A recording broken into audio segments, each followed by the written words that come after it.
If you enjoy my channel, please give me a like, subscribe, and share this video. Thank you so much. A quiet airport goodbye. There is a strange truth that almost nobody tells you when you start learning English as an adult. The hardest part is not grammar, not pronunciation, not vocabulary. The hardest part is the feeling of embarrassment when you open your mouth and realize the other person is trying to guess what you are saying. If you have ever stood in front of a native English speaker and suddenly forgotten every word you studied for months, welcome to the club. Your brain is not broken. It is just overwhelmed. And this video is not only a slow English listening practice story. This is my real story. A story about leaving Turkey, moving to the United States, struggling with culture shock, love, marriage, family, and learning how to truly listen instead of simply speaking. Maybe you clicked on this video because you want to improve your English listening skills. Maybe you feel tired of studying grammar rules that disappear from your brain 5 minutes later. Or maybe you are secretly afraid that you will never sound natural in English. I understand that feeling more than you think. Years ago, I stood inside Istanbul airport holding a one-way ticket to America, pretending I was brave while my stomach felt like it was doing gymnastics.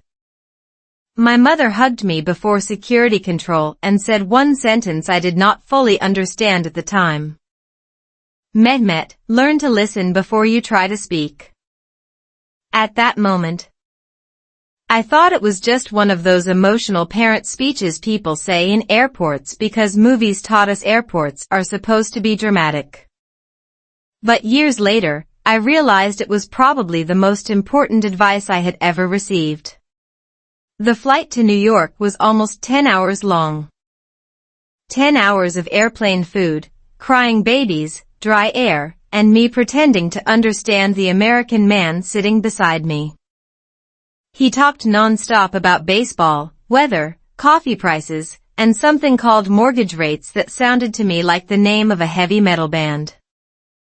I smiled and nodded so many times my neck almost filed a complaint against me. This is something many English learners do.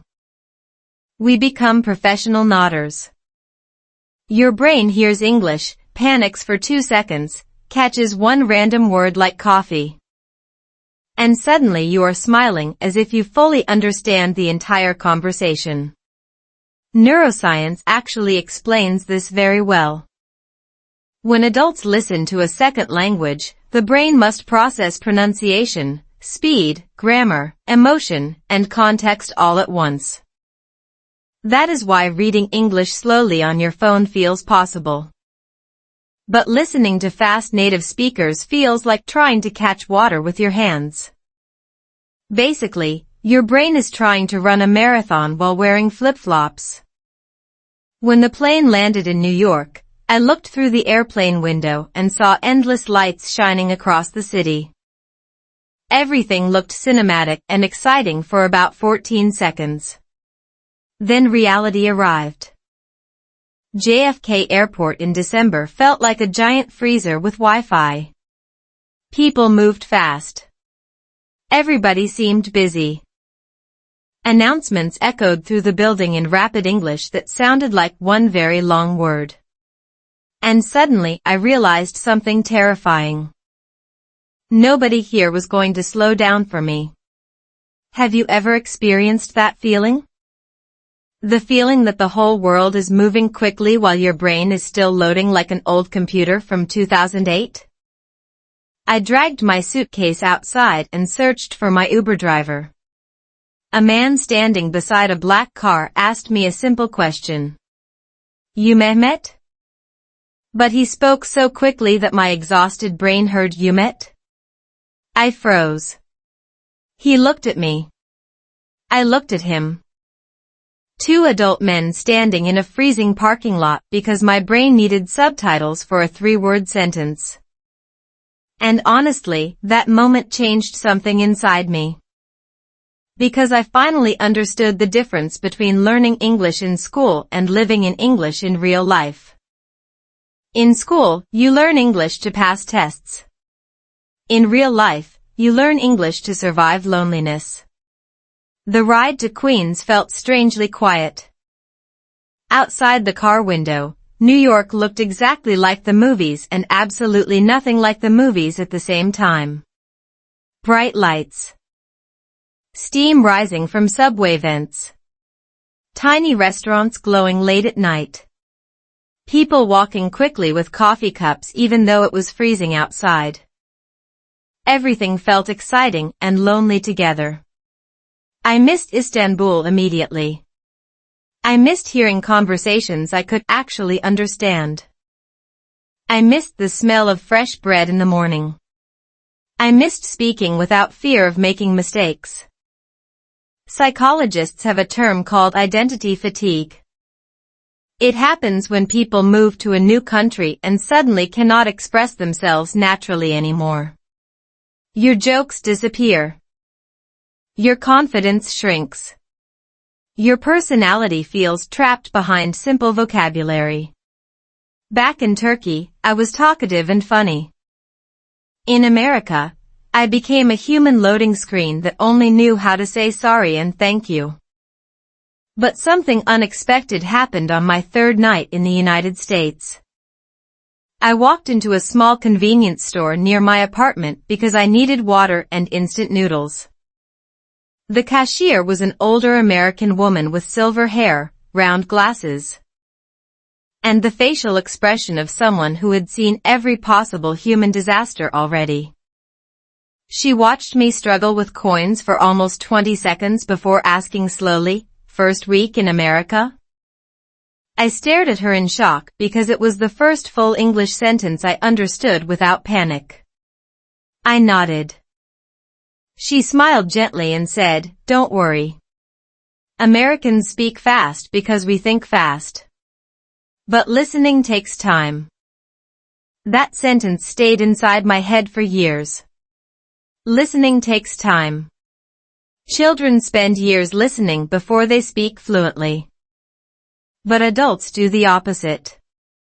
We want perfect pronunciation immediately. We want confidence immediately. We want to sound like native speakers after watching 5 YouTube videos and downloading 2 language apps.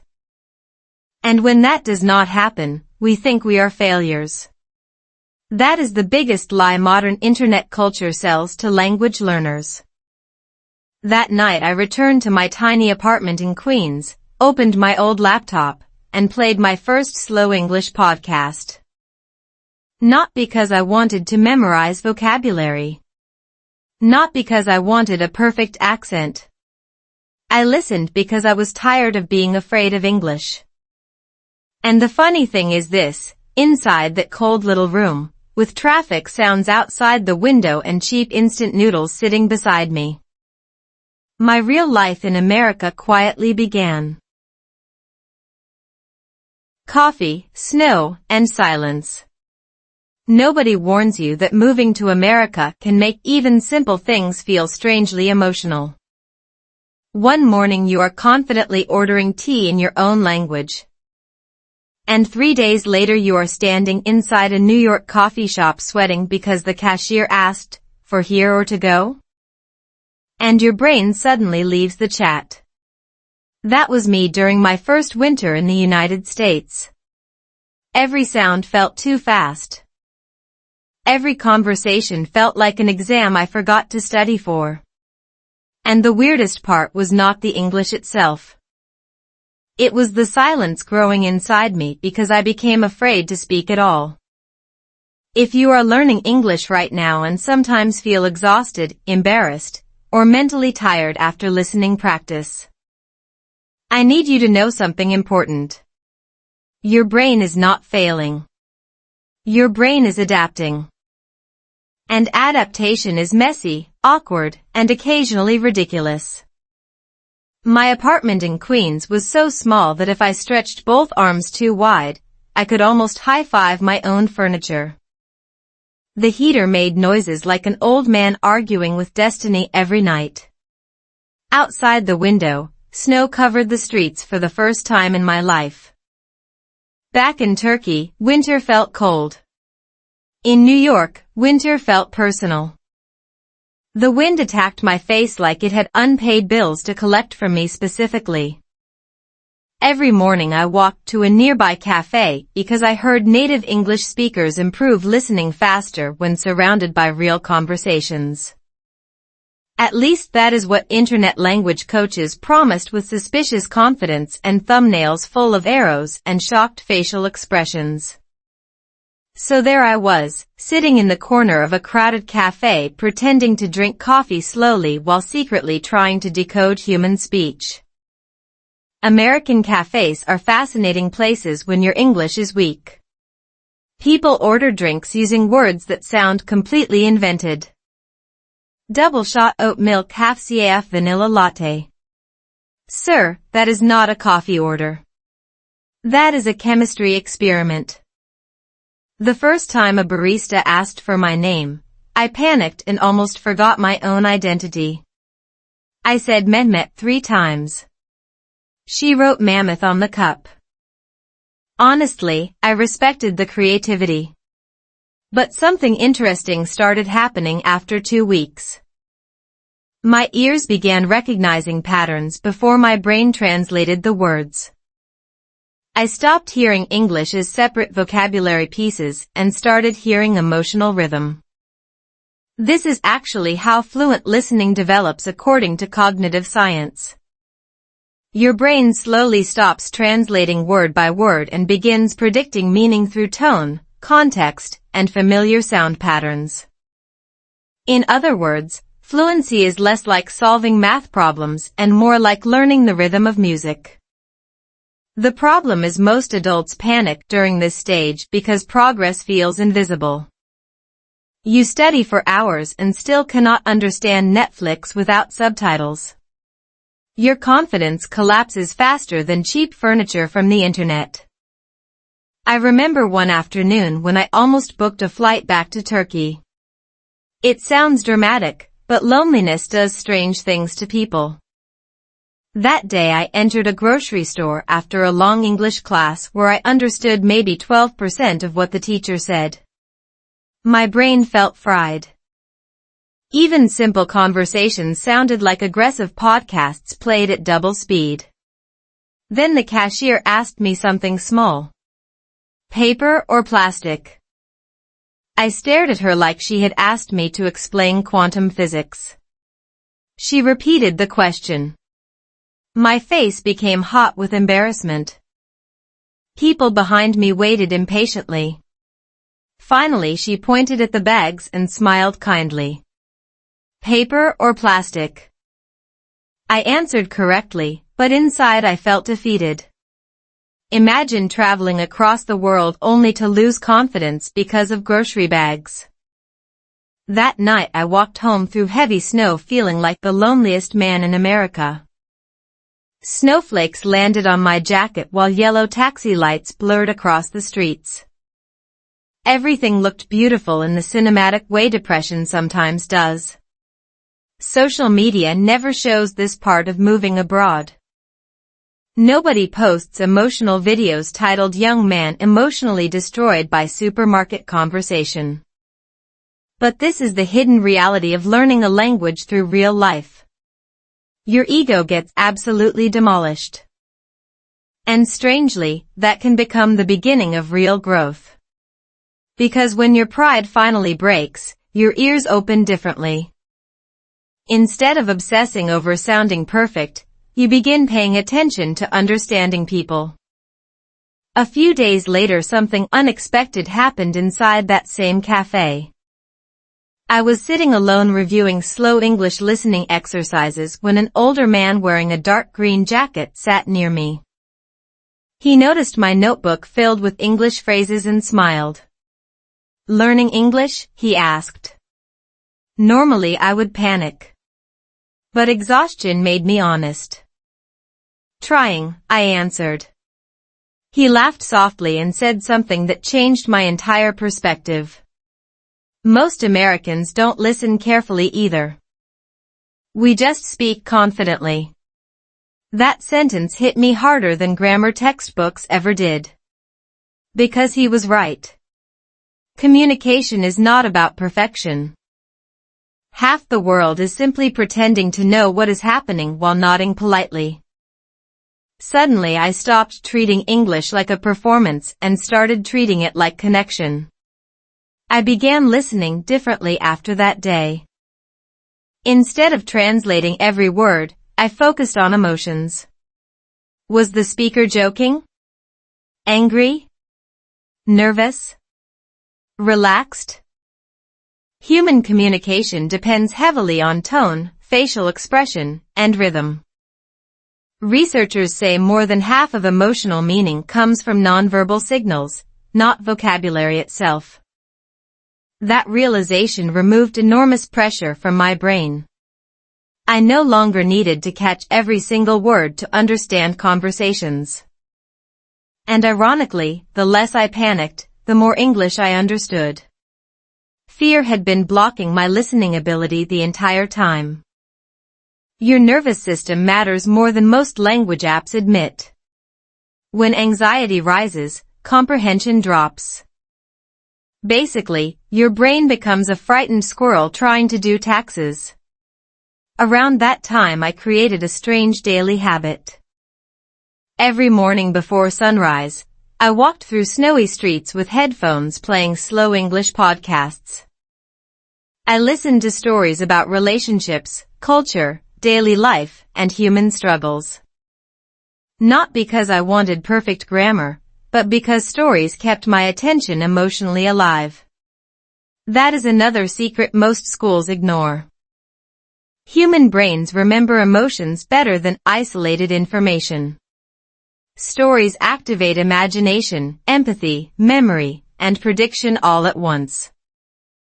This is why learning English through storytelling feels more natural than memorizing random vocabulary lists about vegetables nobody actually discusses in real life. Slowly, New York stopped feeling entirely foreign. The cafe became familiar. The barista finally learned how to spell Mehmet correctly, which honestly deserved a national celebration. I even started recognizing regular customers and understanding small parts of their conversations. Tiny victories began rebuilding my confidence piece by piece. And then one freezing evening, while snow covered the streets outside and soft jazz played inside the cafe speakers, I noticed someone new sitting across the room. A woman with dark curly hair, reading quietly beside the window, occasionally smiling at the pages of her book. At that moment I had no idea she would eventually change my English, my future, and my understanding of love forever. The woman who spoke slowly. There is a dangerous myth floating around the internet that fluent English speakers are people who never feel nervous, never misunderstand conversations, and always know exactly what to say. That myth is nonsense. Most real conversations are messy. People interrupt each other, lose focus, forget words, laugh awkwardly, and sometimes pretend they understood something when they absolutely did not. But when you are learning English as an immigrant in America, every small mistake feels gigantic. Your brain turns a simple conversation into a survival challenge. And that winter in New York, I was exhausted from surviving. I had developed strange habits without realizing it. I avoided phone calls because voices without facial expressions sounded impossible to understand. I chose grocery stores with self-checkout machines so I could avoid conversations. I even pretended to look at my phone in elevators because small talk terrified me more than horror movies. The human nervous system is funny like that. If embarrassment repeats enough times, the brain starts treating ordinary situations like danger zones. Basically, my social confidence had turned into a frightened raccoon hiding inside a trash can. And then I met her. The woman from the cafe window. Her name was Elif. The strange part is that I did not notice her because she was loud or glamorous or dramatic. I noticed her because she moved calmly in a city that never stopped rushing. Every evening around 6 o'clock, she sat beside the same window wearing headphones and reading paperback novels while snow covered the sidewalks outside. Sometimes she smiled quietly while reading. Sometimes she highlighted sentences with a pen. And every once in a while, she looked around the cafe as if she were observing human behavior for a secret research project. One night the cafe was unusually crowded, and the only empty seat left was across from her table. I stood there awkwardly holding my coffee like a confused penguin carrying emotional baggage. "Is this seat free?" I asked carefully. To my surprise, she answered slowly. Very slowly. "Yes. Of course." I almost wanted to cry from gratitude. Finally, someone in America spoke English like my brain still deserved happiness. I sat down and opened my notebook filled with listening exercises and vocabulary phrases. She noticed immediately. "You're studying English?" she asked. Her voice was soft but clear, the kind of voice that makes difficult words sound less aggressive. "Trying to survive English," I replied. She laughed gently. "That's more honest." For the next few minutes we talked in slow, simple English. Or at least she spoke slowly while I fought for my life internally. I learned she was also Turkish. She had moved to America years earlier to study psychology and now worked with immigrant families adjusting to life in the United States. Suddenly everything made sense. The calm voice. The patience. The way she paused naturally between sentences instead of machine-gunning words like most New Yorkers. Then she said something I never forgot. Most language learners think speaking is the goal. But listening changes your life first. That sentence stayed in my mind because deep down I knew she was right. Speaking can impress people temporarily. Listening creates connection. And connection is what lonely humans are actually searching for. We continued meeting at the cafe almost every evening after that. Not officially. Not romantically. At least not yet. It became an accidental routine. She read books. I practiced listening. Sometimes we talked for 5 minutes. Sometimes for an hour. And slowly I noticed something strange happening to my English.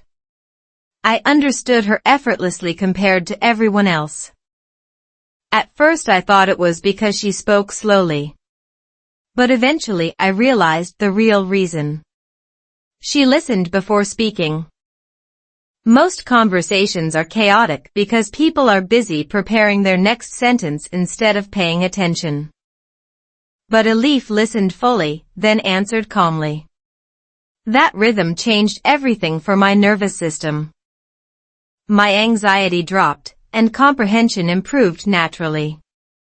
Neuroscientists explain this beautifully. When the brain feels safe, language processing becomes dramatically easier. Anxiety blocks working memory. Calmness strengthens comprehension. In simple terms, fear makes English sound faster than it actually is. That explained why some days I understood conversations easily and other days native speakers sounded like auctioneers possessed by caffeine. One snowy evening Elif asked me a question nobody in America had asked before. "Do you miss who you used to be?" The question caught me off guard. I stared at my coffee for a few seconds before answering honestly. Every day. She nodded slowly like she already understood the answer. Immigration changes your personality before it changes your language, she said quietly. That sentence hit harder than I expected. because she described something I had never been able to explain. Back in Turkey, I was expressive, confident, funny. In English, I became smaller, simpler, safer. Like someone had reduced my personality settings to minimum mode. Elif told me many immigrants experience this. Psychologists sometimes call it language identity shift. Your intelligence remains the same, but your ability to express it temporarily shrinks in a second language. Imagine trying to paint a beautiful picture while someone only gives you 3 colors. That is how limited vocabulary can feel emotionally. But then she smiled and added, "The real you comes back slowly." For some reason, that sentence gave me enormous hope. Over the next several weeks our conversations became longer. She corrected my English gently without making me feel stupid. If I mispronounced words, she repeated them naturally instead of turning the moment into a grammar funeral. That matters more than people realize. Studies show adults learn languages faster when correction feels emotionally safe rather than humiliating. Shame slows learning. Curiosity accelerates it. One night I asked her why she always spoke so patiently with me. She laughed softly before answering. Because someone once did the same for me. Then she told me about her own first year in America. The confusion. The loneliness. The exhaustion of constantly translating thoughts. Suddenly, I realized something comforting. Fluent people are not magical creatures born speaking perfect English. Most of them simply survived enough awkward conversations to stop fearing mistakes. Around that time, my listening skills improved dramatically without me even noticing. I could follow cafe conversations better. Movies sounded clearer. My brain stopped freezing every time strangers spoke quickly. And oddly enough, I stopped obsessing over grammar. I became more interested in emotions, humor, pauses, tone, rhythm. Language started feeling human instead of mechanical. Then one evening, while heavy snow fell outside the cafe windows and jazz music played softly overhead, Elif closed her book and looked directly at me with a small smile. "There's a Turkish restaurant in Brooklyn," she said. "The food is terrible." I laughed. "That's not a good advertisement." "No," she replied, smiling wider now. "But the conversation might be worth it." And without realizing it yet, I was about to walk into the most awkward first date of my entire life. Our awkward first date. There is something deeply humbling about trying to flirt in your second language. In your native language, you can be charming, funny, clever. Maybe even a little mysterious if the lighting is good and your confidence survives long enough. But in a second language? Suddenly you sound like a confused GPS system emotionally recovering from trauma. That was exactly my situation the night Elif invited me to that terrible Turkish restaurant in Brooklyn. The funny thing is I spent almost 2 hours preparing for a conversation that lasted less than 30 seconds before my brain completely betrayed me. I changed shirts 3 times. I practiced possible English sentences in front of the bathroom mirror like a man preparing for diplomatic negotiations. "You look nice tonight." Too formal. "I'm happy to see you." Too intense. "Cold weather today." Absolutely not. Somewhere between panic and desperation, I realized something strange about adult language learners. We do not fear grammar mistakes nearly as much as emotional mistakes. Saying the wrong verb tense is embarrassing. Accidentally sounding weird, rude, or awkward while talking to someone you genuinely like. That feels catastrophic. Researchers actually found that emotional pressure increases language anxiety dramatically because the brain becomes hyper-aware of social judgment. In simple terms, your nervous system starts behaving like a smoke detector reacting to burnt toast. Completely unnecessary, but aggressively committed to the performance. I arrived at the restaurant 15 minutes early because anxious people believe punctuality can somehow replace emotional stability. The place smelled like grilled meat, fresh bread, and memories from home. Turkish music played softly overhead while snow fell outside the windows. For the first time in months, America briefly felt familiar instead of enormous. Then Elif walked in wearing a dark coat with snowflakes melting into her curly hair. And suddenly every English sentence I had practiced disappeared from existence. My vocabulary left the building emotionally. "Hi," I said brilliantly. Shakespeare would have been proud. She smiled warmly and sat across from me. "You seem nervous," she said slowly. "I am negotiating with my English," I admitted. She laughed so hard the waiter looked concerned. That laugh saved the entire evening. Because from that moment, the date stopped feeling like an exam and started feeling human. Still awkward. Very awkward. But human. We ordered food, and immediately another problem appeared. The waiter spoke with a heavy New York accent and moved at the speed of financial panic. He asked questions about side dishes, sauces, drinks, and something involving pickled vegetables that sounded dangerously complicated. I caught maybe 60% of the conversation. Elif noticed my confusion instantly and repeated the important parts more slowly after the waiter left. She did it naturally, without making me feel stupid. That matters more than people realize. Good communicators do not show off how fast they speak. They create understanding. That dinner became one of the first times I truly relaxed while listening to English. Not because I suddenly became fluent, but because I stopped treating mistakes like personal disasters. Somewhere between the soup and the kebab, I accidentally used the wrong word while trying to compliment her. I wanted to say she looked thoughtful when she listened. Instead, I said she looked dangerous.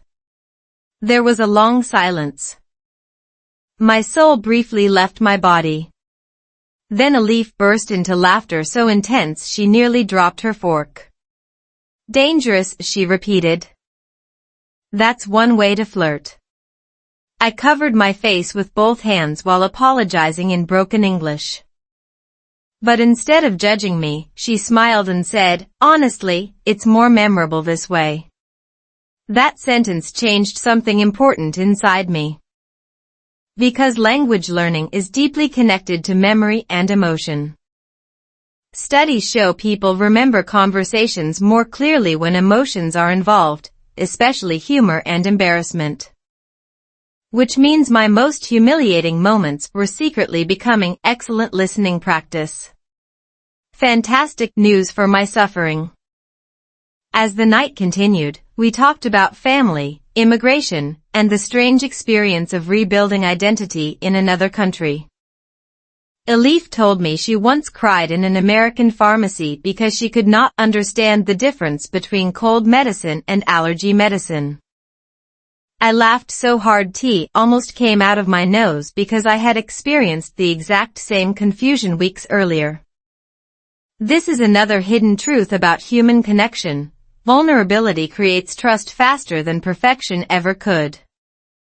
Social psychologists explain that people bond more deeply through shared struggles than polished performances. Translation? Nobody falls in love because someone used perfect grammar during appetizers. They connect through honesty, awkwardness, and emotional safety. At one point during dinner, the conversation shifted toward listening itself.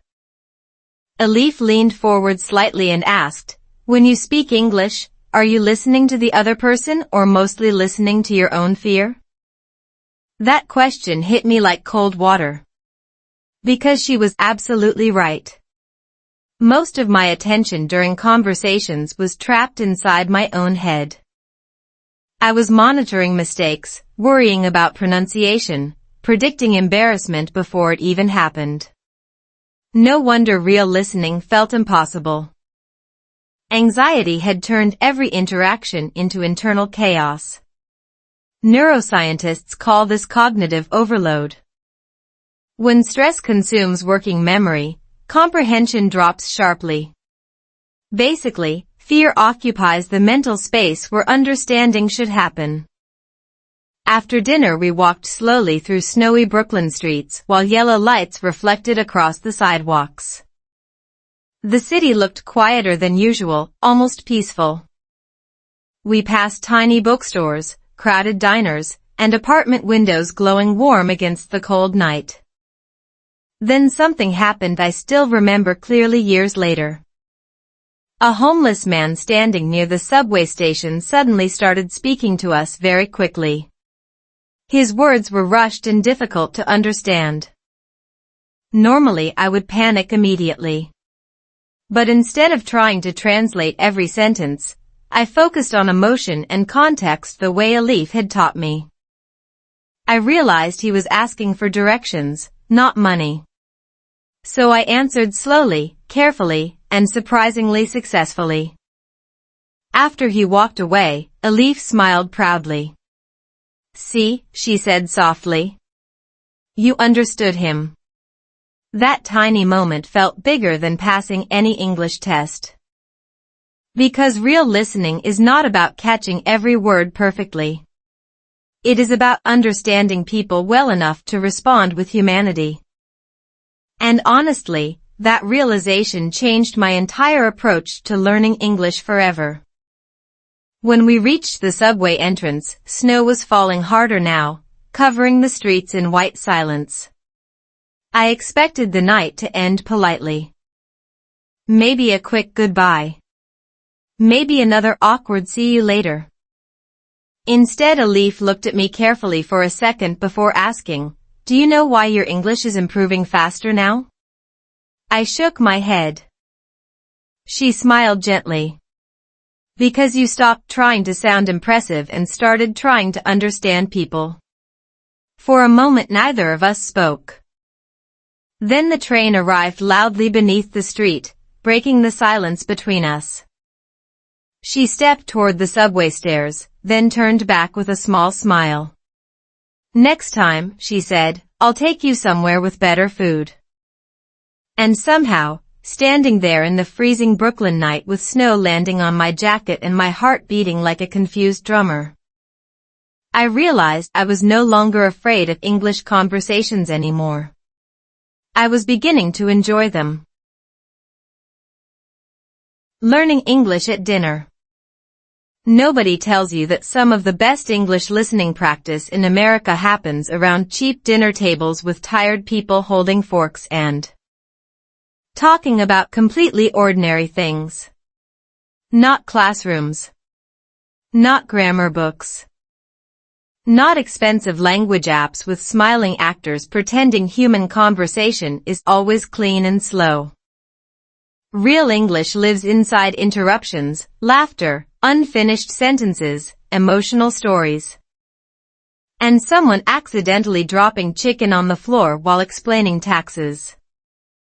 And strangely enough, that is exactly where my English finally began transforming from something I studied into something I actually lived. After our awkward first date in Brooklyn, Alif and I started spending more time together naturally. Nothing dramatic happened at first. No romantic movie soundtrack. No cinematic running through airports. Mostly we just explored New York while trying to survive winter and overpriced coffee. But every Friday night, Alif invited me to small dinners with friends from different countries living in America. Turkish immigrants. American coworkers. One Brazilian couple constantly arguing about soccer. A Korean student studying architecture. An Egyptian Uber driver with the loudest laugh I had ever heard in my life. Looking back now, those dinners became my real English education. The first dinner terrified me. Imagine sitting at a table where 5 conversations are happening simultaneously while your listening skills still feel emotionally fragile.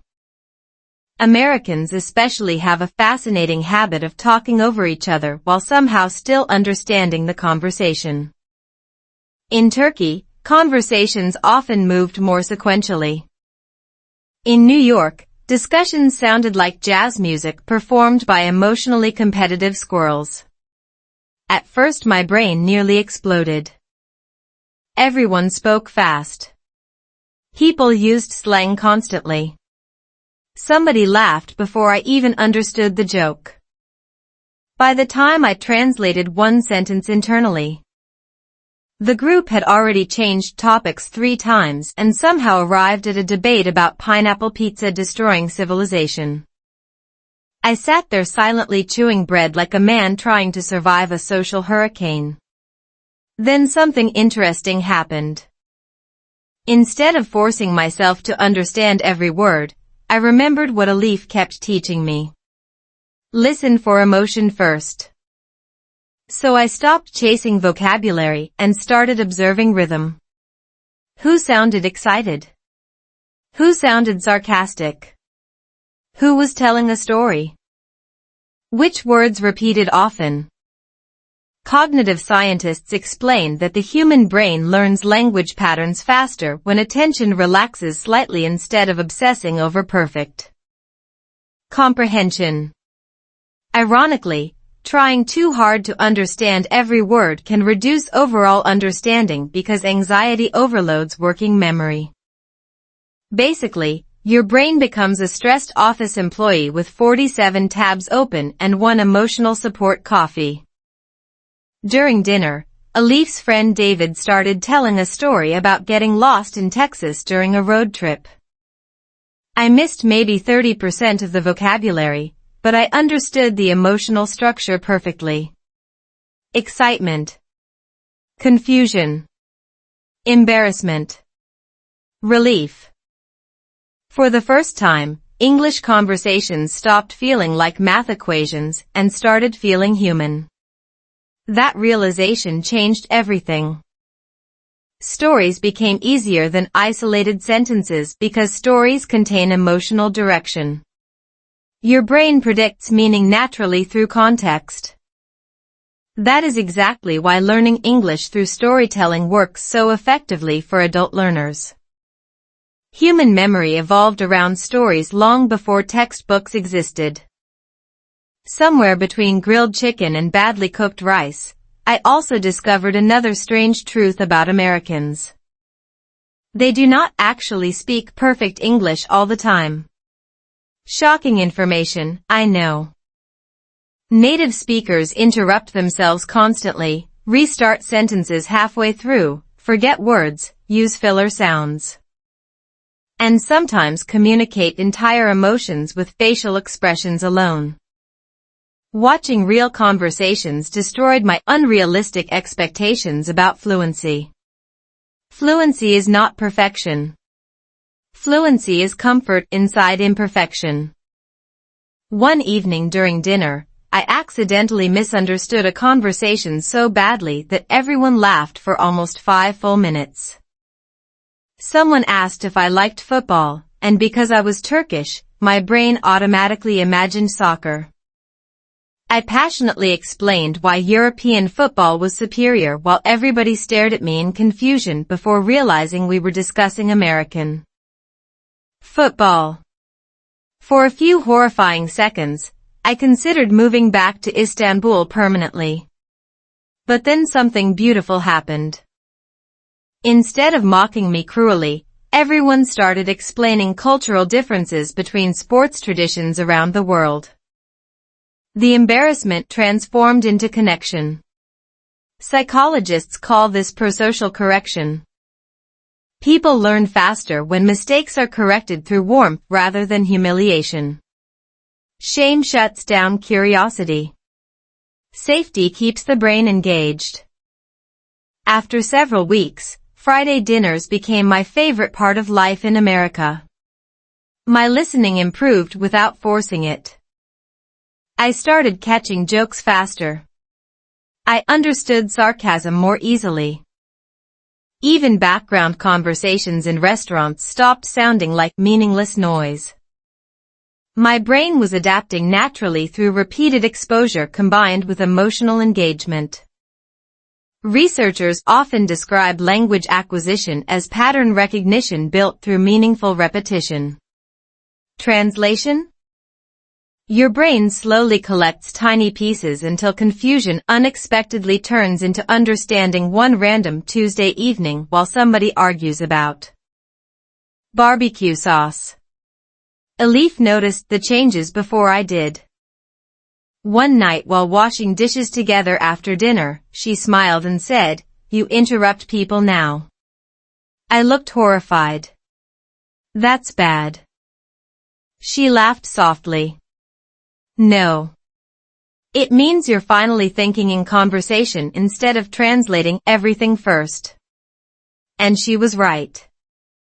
Earlier in America, every sentence felt delayed because my brain translated internally before responding.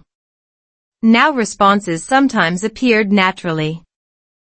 Small ones. Imperfect ones. But real ones. That transition is one of the biggest milestones in language learning. Neuroscientists believe the brain gradually shifts from conscious translation toward direct conceptual understanding through repeated contextual exposure. In simpler terms, English stops visiting your brain through customs and finally moves in permanently. Around that time, Elif's apartment also became a second classroom for me. Every evening we cooked dinner while listening to podcasts or watching slow American sitcoms with subtitles. But unlike traditional studying, nothing felt stressful anymore. Sometimes we paused scenes and repeated funny expressions. Sometimes we mimicked accents terribly just to make each other laugh. Humor became part of learning. And science supports this strongly. Dopamine released through laughter improves memory formation and cognitive flexibility. Basically, your brain learns better when it stops acting like language practice is a prison sentence. One snowy Sunday afternoon we decided to cook traditional Turkish breakfast for several American friends. Huge mistake. Americans are emotionally unprepared for Turkish breakfast tables. There was bread, cheese, olives, eggs, tomatoes, tea, honey, jams, cucumbers, pastries. And enough food to feed a small village experiencing emotional recovery. One American guest stared at the table and whispered, "Is this breakfast or an international summit meeting?" Everyone laughed. But then something happened that stayed with me deeply. Throughout the meal, people shared stories about family traditions from different cultures. Childhood memories. Immigration experiences. Funny misunderstandings. Loss. Love. Homesickness. And while listening carefully to those conversations, I realized something profound. Language is not really about words. Words are only transportation. The real destination is understanding another human being. That realization completely transformed my relationship with English. I stopped asking myself, how can I sound more native? And started asking, how can I understand people more deeply? Ironically, the second question improved my English much faster than the first one ever did. But life has a strange habit of testing people right when they begin feeling comfortable. Because just as my confidence, relationship, and English skills started growing stronger, another challenge quietly arrived. And unlike vocabulary mistakes or awkward conversations, this next problem could not be solved simply by listening more carefully. The fight we never finished. Nobody talks enough about what happens after the exciting part of moving abroad disappears.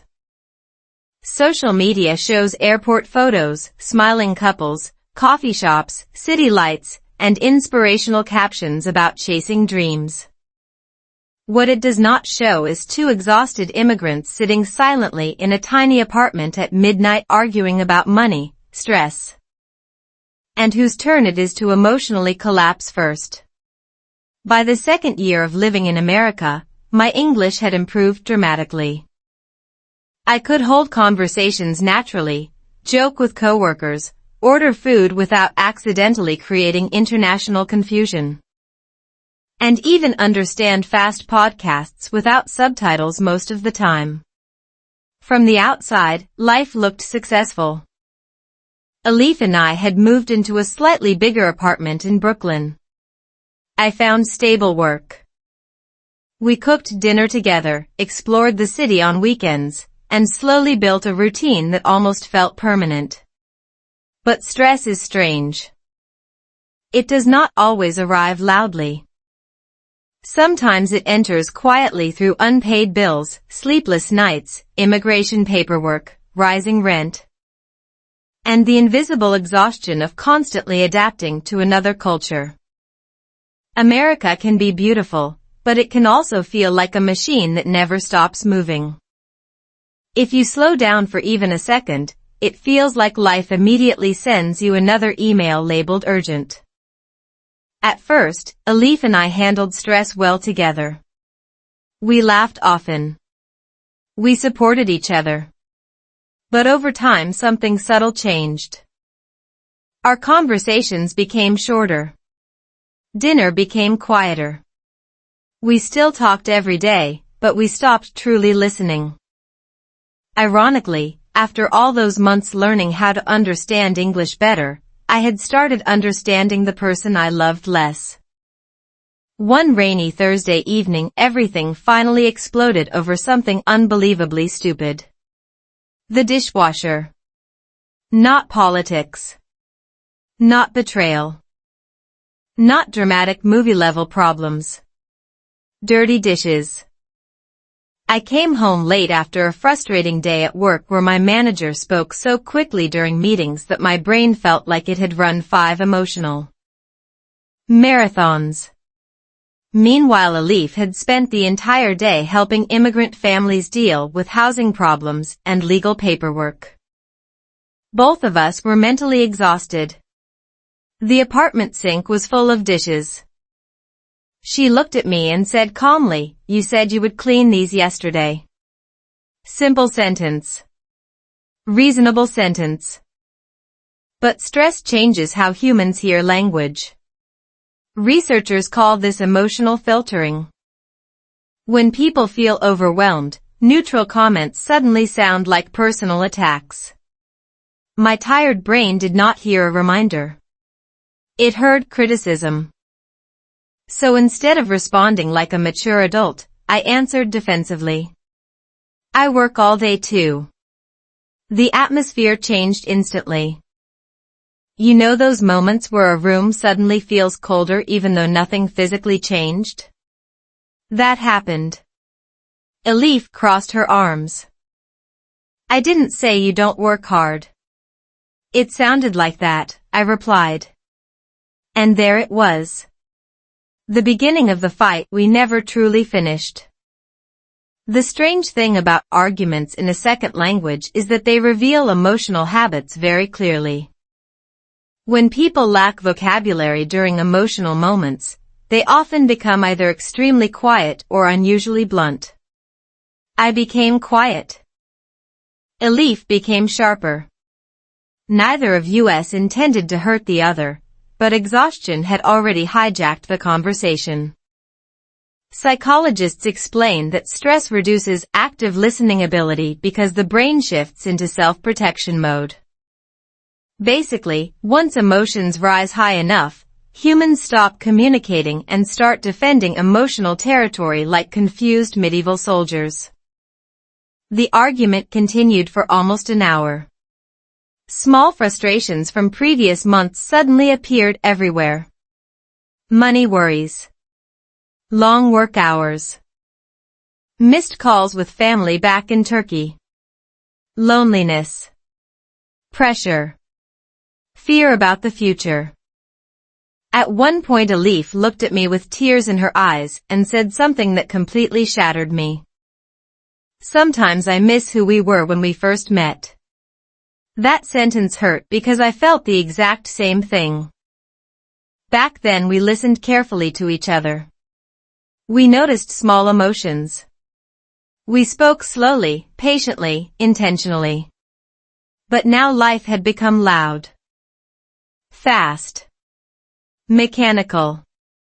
Somewhere between jobs, responsibilities, and survival, we had started treating conversations like tasks instead of connection. The fight ended the way many real fights end. Not with resolution. With silence. Elif went to bed early. I stayed alone in the kitchen staring at dirty dishes like they personally represented my emotional failures. Rain tapped softly against the windows while refrigerator lights reflected across the dark apartment. And for the first time since moving to America, I seriously wondered whether love could survive constant pressure. That night I barely slept. My brain replayed every sentence repeatedly like a cruel podcast episode nobody asked for. The next morning, something awkward happened. We both apologized at the same time while making coffee. Then we both laughed awkwardly because humans are emotionally ridiculous creatures. But even after apologizing, the tension remained. That is the difficult truth about relationships. Solving arguments is easy compared to rebuilding emotional safety afterward. Over the following weeks, Elif and I tried communicating better, but something still felt blocked. We listened to words without hearing the emotions underneath. Then one evening her father called from Turkey. I remember sitting quietly nearby while she spoke to him in Turkish. Her voice sounded softer than it had in weeks. Slower. Warmer. After the call ended, she sat beside me silently for a while before saying something unexpected. You know what I miss most about speaking Turkish? I shook my head. I miss sounding completely like myself. That sentence revealed something enormous we had both ignored. Living constantly in a second language can create emotional fatigue even after fluency improves. Researchers studying bilingual psychology found that people sometimes feel emotionally distant in non-native languages because emotional memory connects deeply to childhood language patterns. In simpler words, speaking another language all day can quietly exhaust your heart, not just your brain. That conversation changed everything between us. Instead of blaming each other, we finally recognized the real enemy, exhaustion. We had spent so much energy surviving America that we forgot to protect the softness inside our relationship. After that night, we created a strange new habit. Every evening during dinner, phones disappeared completely. No television. No distractions. Just conversation. Real listening. Sometimes in English. Sometimes in Turkish. Sometimes in exhausted silence with teacups warming our hands. And slowly, something fragile started healing again. But life was not finished testing us yet. Because only a few months later, on a cold morning that smelled like coffee and rain, Elif walked out of the bathroom holding a pregnancy test in trembling hands. And suddenly every problem we thought we understood became much bigger than dishes, stress, or unfinished arguments. A child changed everything. There is a moment that quietly happens to many adults, usually around 3 o'clock in the morning, when life suddenly stops being theoretical. Before that moment, people talk about responsibility like it is an interesting podcast topic or a motivational quote floating around social media beside a photo of mountains and expensive coffee. But then one day you stand inside a tiny apartment in Brooklyn staring at 2 pink lines on a pregnancy test while your brain completely forgets how breathing works. That was me. Elif stood in the bathroom doorway holding the test with trembling fingers while rain hit the windows outside. For a few seconds neither of us spoke. Then she laughed nervously. Then I laughed nervously. Then somehow both of us looked terrified at the exact same time. It was honestly the most romantic emotional panic attack of my life. The strange thing about becoming a parent is that it immediately changes the meaning of every ordinary conversation. Suddenly words are not just words anymore. They become decisions, plans, fears, tiny pieces of the future. And for the first time since moving to America, I realized my listening skills mattered far beyond learning English fluently. Because now another human being would eventually depend on how carefully we understood each other. The following weeks felt emotionally chaotic in ways no language textbook could prepare me for. We were excited, grateful, confused, and absolutely terrified. Some nights Elif cried because she missed her family in Turkey. Some nights I stayed awake calculating expenses in my head like a financially traumatized mathematician. New York suddenly felt both magical and brutally expensive at the same time. Researchers studying new parent psychology often describe pregnancy as an identity transition period, meaning the brain slowly restructures priorities, fears, and emotional sensitivity before the baby even arrives. In simpler words, your nervous system starts acting like somebody secretly replaced your emotional settings with extra anxiety and random crying. One afternoon while assembling a second-hand baby crib from the internet, I accidentally attached one side backward. Elif stared at the crooked structure silently before saying, "I think the baby deserves a bed with basic physics."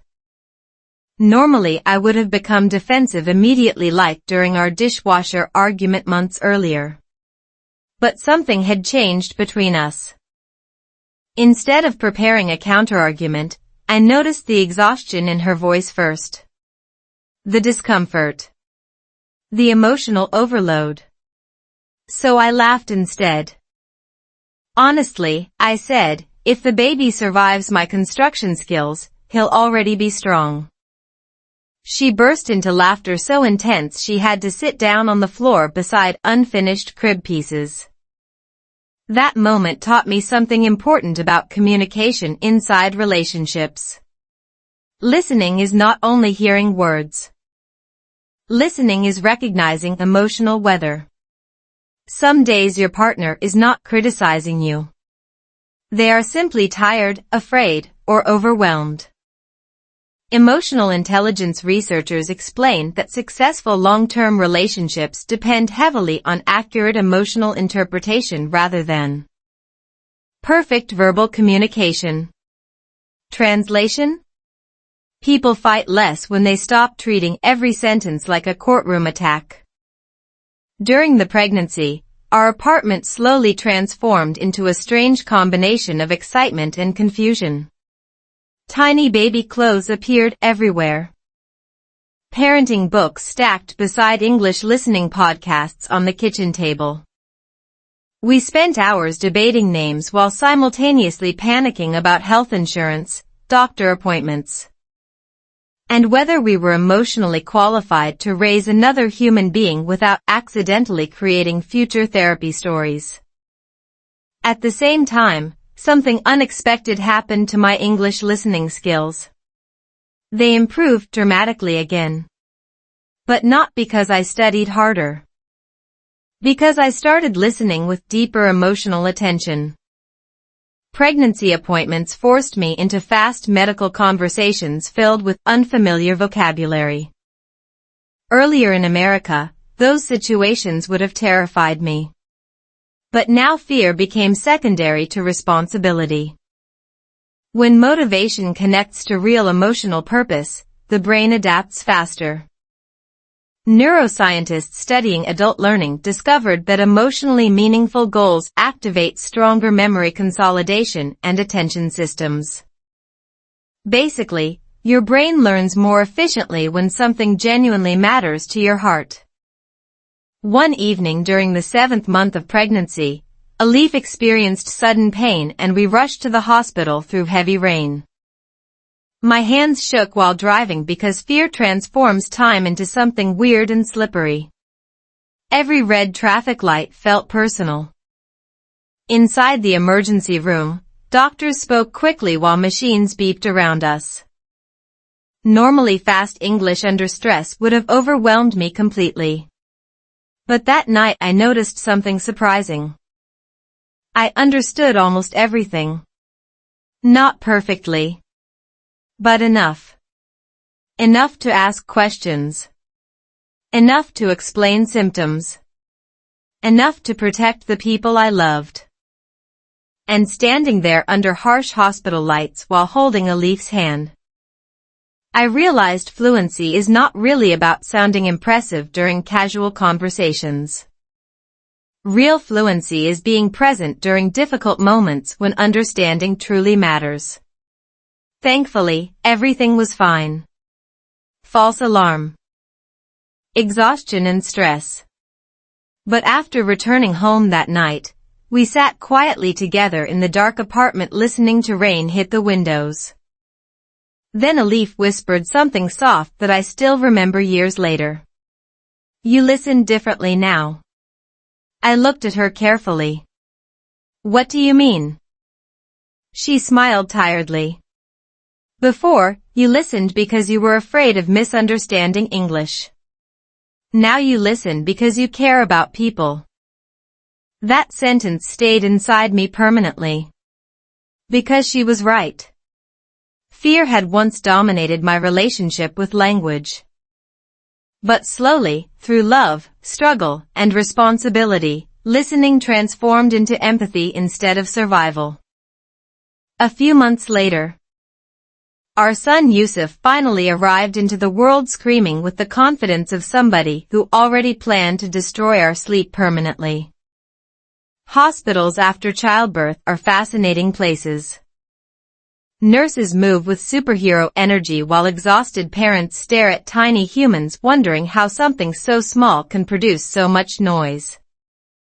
I remember holding Yusuf for the first time under soft hospital lighting while snow fell quietly outside the window. He looked unbelievably tiny wrapped in blankets, blinking slowly like someone deeply unimpressed by modern civilization already. And then something emotional happened that completely surprised me. I started speaking to him softly in Turkish, while Elif answered gently in English. Two languages floating together around one sleeping child. In that moment I understood something beautiful about language learning. Languages are not enemies competing inside the brain. They are bridges connecting histories, cultures, memories, and people. Research on bilingual children even shows that exposure to multiple languages can strengthen cognitive flexibility and emotional awareness over time. Which honestly made me feel slightly better about our future household sounding like an international conference during breakfast. The first months of parenthood were absolute chaos. Nobody slept properly. Coffee became less of a beverage and more of a survival religion. Some mornings I genuinely forgot whether I had already brushed my teeth or simply imagined personal hygiene conceptually. But strangely, even during exhaustion, our relationship improved. Why? Because babies force adults to slow down and pay attention. You cannot rush communication with an infant. You listen carefully to cries, breathing, movement, emotion. Parenthood retrained our nervous systems to notice small signals again. And somewhere inside those sleepless nights, while rocking Yusuf gently at 3 in the morning with quiet English podcasts playing softly nearby, another transformation quietly began inside my mind. For the first time since arriving in America, English no longer felt translated. It started feeling natural. The day I stopped translating. There is a very specific moment in every language learner's journey that feels almost invisible while it is happening, but becomes life-changing when you look back. It is not when you pass a test, not when you finally understand a movie without subtitles, and not even when a native speaker compliments your English. It is something quieter, stranger. Almost like your brain secretly switches operating systems without asking permission. For me, that moment happened in the middle of a sleepless night in Brooklyn. While I was holding my newborn son Yusuf and listening to him breathe in the dark. Elif was asleep beside me, completely exhausted from the chaos of early parenthood. And the apartment was so quiet that even the refrigerator sounded like it was thinking deeply about life. I remember rocking Yusuf slowly, trying to calm him down, and noticing something unusual inside my head. For the first time since arriving in America, I was not translating English anymore. Not even a little. No Turkish sentence forming first. No mental dictionary search. No panic pause before responding. Just meaning. Direct meaning. Like my brain had stopped using a middleman. And honestly, it scared me a little. Because when you spend years learning a language through translation, you start believing that translation is the only way understanding works. But neuroscience actually says something very different. When a second language becomes familiar enough, the brain builds direct semantic connections instead of relying on the native language as a bridge. In simple terms, English stops being translated and starts being understood. But nobody warns you that this transition feels weirdly empty at first. Because translation gives you something to hold on to. It is like training wheels for your thoughts. And suddenly removing them feels like falling into open space. That night, Yusuf made a small sound, half cry, half sigh, and I instinctively understood what he needed without mentally translating anything. Not food. Not discomfort. Just closeness. Human connection. And in that exact moment, I realized something powerful. Communication is not language. Communication is attention. The problem is, most adults never learn this because we are trained to think language equals grammar rules, vocabulary lists, and pronunciation drills. But babies do not care about any of that. Yusuf was teaching me something universities never explained properly. Listening is not decoding words. Listening is recognizing intention. A few days later, something strange started happening during everyday conversations. Elif would speak to me in English while cooking, and instead of mentally translating into Turkish first, I just understood her immediately. It was not perfect understanding. But it was fast understanding. Natural understanding. Like emotional intuition. Researchers in bilingual cognition describe this stage as direct processing fluency, where the brain bypasses the native language and connects meaning directly to the second language. But the science explanation sounds boring compared to the experience itself. Because inside your mind, it feels like suddenly hearing a song in stereo instead of mono. One morning, while preparing breakfast in our small Brooklyn kitchen, Elif asked me something simple. Did you sleep at all? And for the first time, I did not translate her words into Turkish first. I just understood the question instantly and answered naturally. A little. She looked at me strangely for a second and smiled. You didn't hesitate. I did not even notice I had changed. That is the strange thing about fluency. You never feel it arriving. You only notice it when hesitation disappears.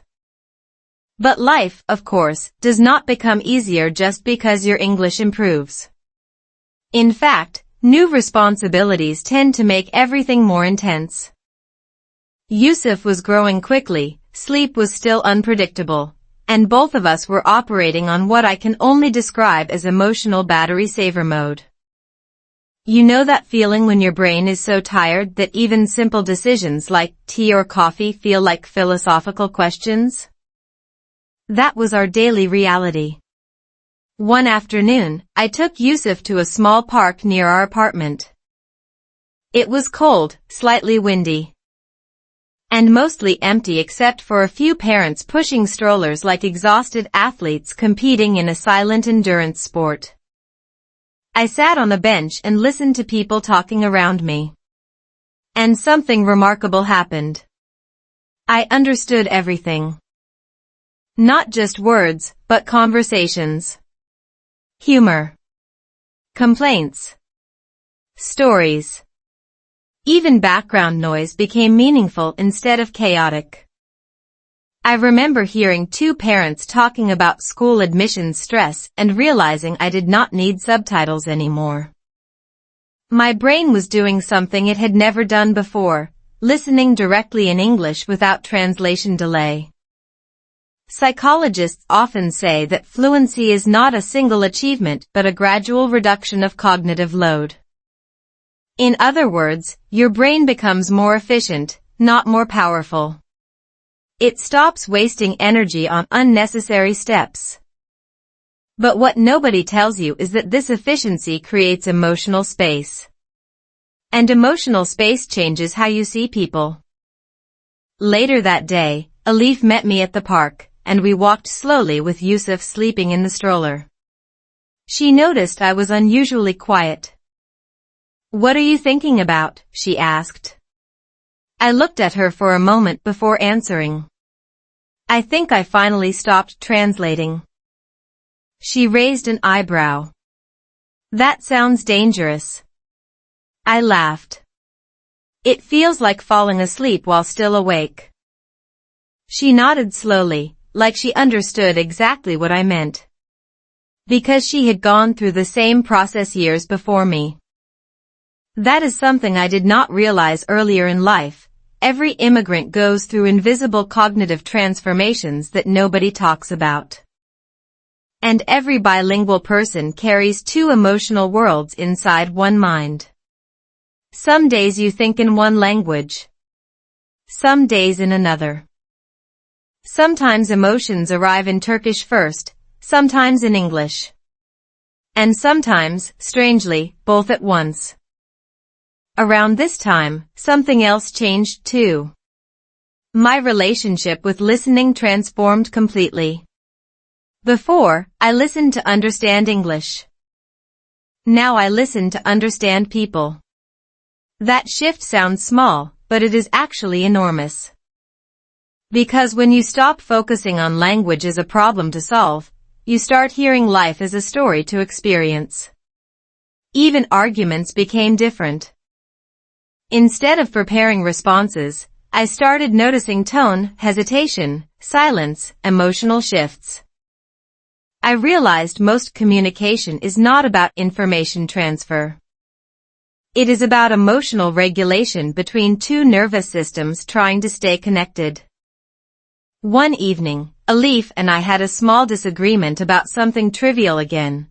I honestly do not even remember what it was. Maybe sleep schedules. Maybe bills. Maybe something equally unimportant that felt huge at the time. But instead of reacting immediately, I paused. Not to translate. Not to defend. Just to listen. Really listen. And in that moment, I heard something underneath her words. Exhaustion. Not anger. Exhaustion. So I did something different. I did not argue. I did not explain. I just said, "You're tired." She stopped immediately. And then something shifted in her expression. The tension dropped. Because being understood is often more important than being right. Neuroscience actually supports this. When people feel emotionally validated, their nervous system calms down, making communication significantly more effective.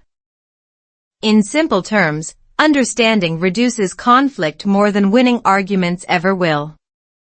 Later that night, after Yusuf finally fell asleep again, Elif leaned her head on my shoulder and whispered, "We're different now." I asked, "Better or worse?" She smiled softly. "More real." And I think that is when I understood something I had been learning all along without realizing it. English was never the real goal. Listening was. Not just hearing words, but hearing life. And somehow, between sleepless nights, immigrant struggles, love, mistakes, and a small child who turned our world upside down, I had finally stopped translating and started living inside the language instead.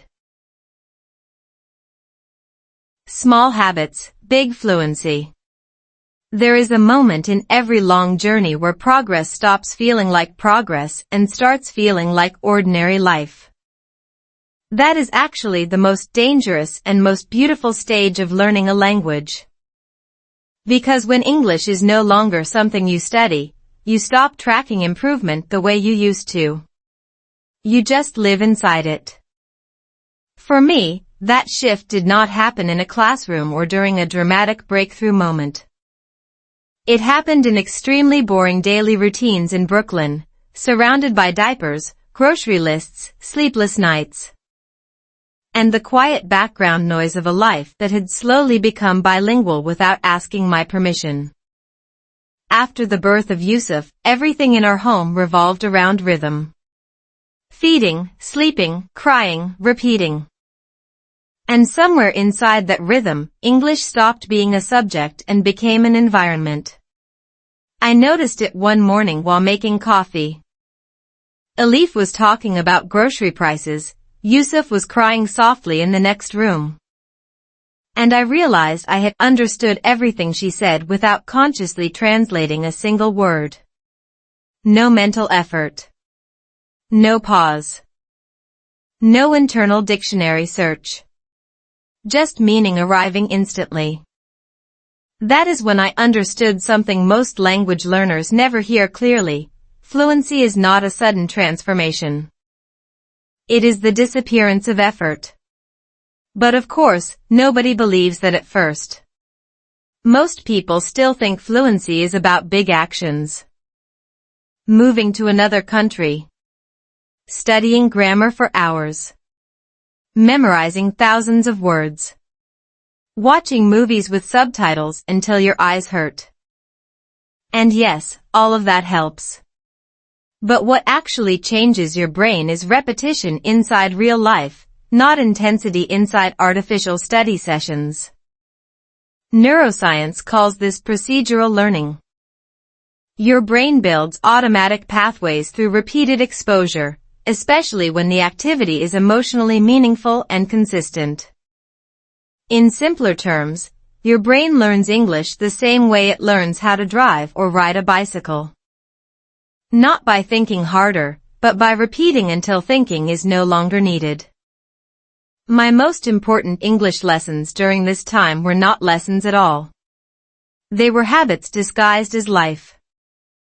Every morning, while Yusuf slept for a short window of peace, I would sit near the kitchen window and listen to slow English podcasts. Not to study vocabulary, but just to stay connected to the rhythm of the language. I stopped pausing every sentence. I stopped writing everything down. I simply listened while drinking coffee that was always slightly too cold because parenthood destroys your relationship with temperature control. At first, I thought I was being lazy.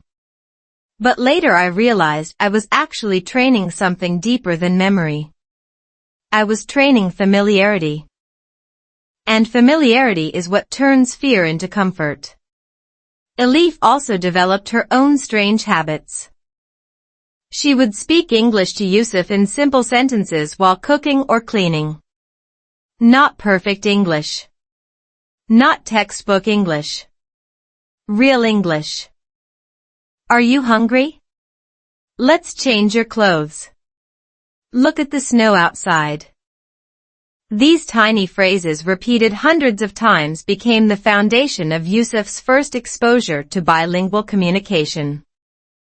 And something interesting happened inside our home. English stopped being a foreign subject. It became emotional background noise. Like music you grow up with until you no longer notice it but still feel it deeply. One afternoon, I went alone with Yusuf to a small supermarket in Brooklyn. It was one of those ordinary errands that feels meaningless while you are doing it but becomes important when you look back later. A cashier greeted me quickly. A mother nearby was negotiating snacks with her child. A delivery worker was arguing softly on the phone. And I realized I understood everything happening around me without effort. Not just words.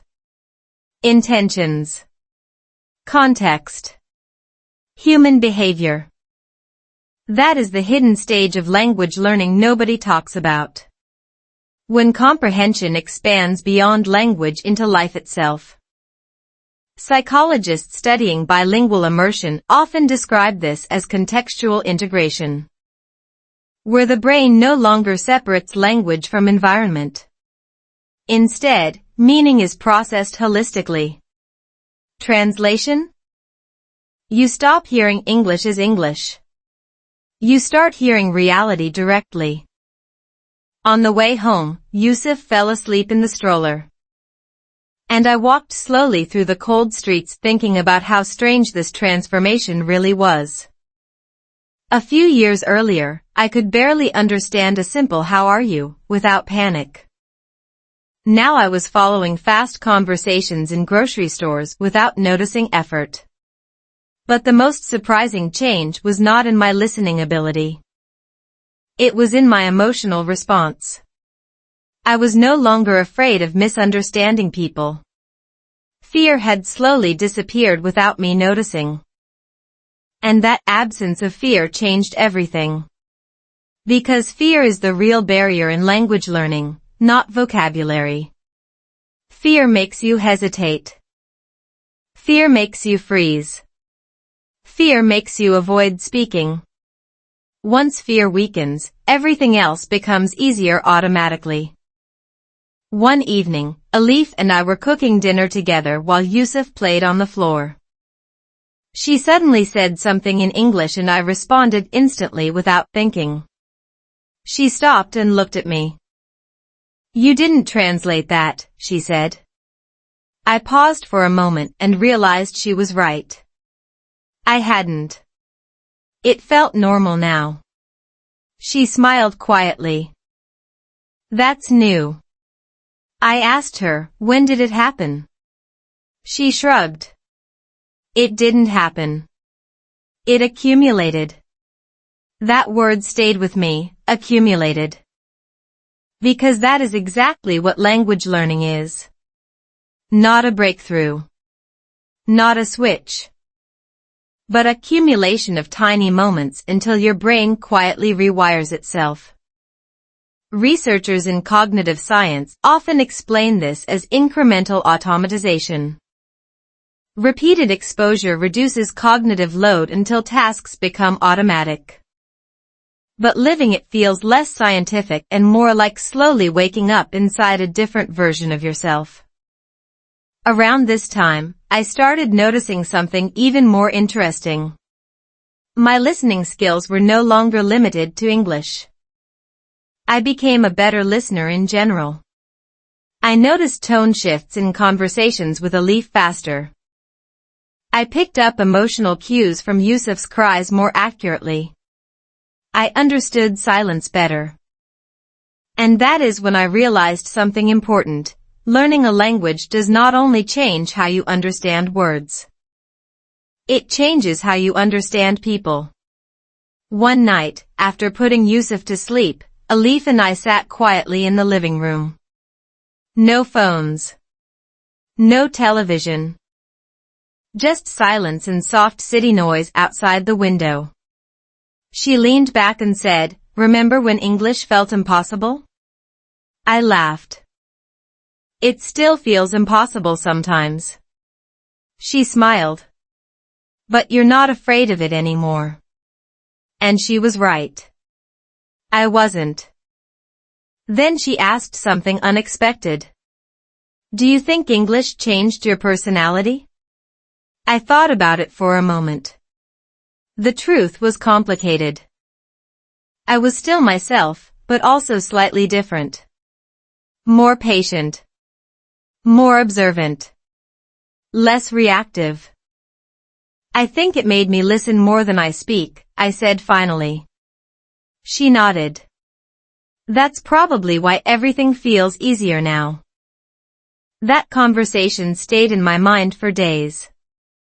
Because it revealed something I had been experiencing without naming it. Fluency is not just about communication. It is about transformation. It changes how you process the world. How you react to stress. How you interpret people. How you slow down internally even when life around you stays fast. And the most surprising part is this: it does not require perfection. It only requires consistency. Small habits repeated over time. Listening a little every day. Speaking imperfectly but often. Engaging with real conversations instead of artificial drills. Letting your brain adapt naturally instead of forcing it. That is how fluency actually happens. Quietly. Slowly. Almost invisibly. Until one day, you realize you are no longer translating life. You are simply living it. And you do not even remember when the change began. When my parents visited America. There is a very specific kind of emotional chaos that happens when your family from your home country visits you in America after you have already changed more than you can explain. It is not just travel excitement. It is not just cultural shock. It is something deeper, like watching two versions of your life collide in real time and realizing they speak slightly different emotional languages. That was exactly what happened the day my parents from Turkey arrived in New York to see me, Alif, and their grandson Yusuf for the first time.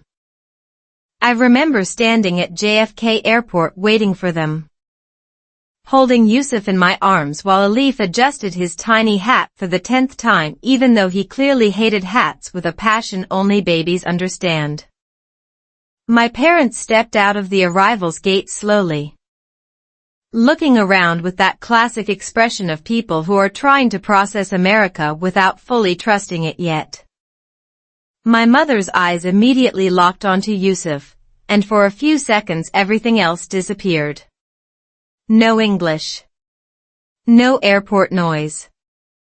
No cultural differences. Just family.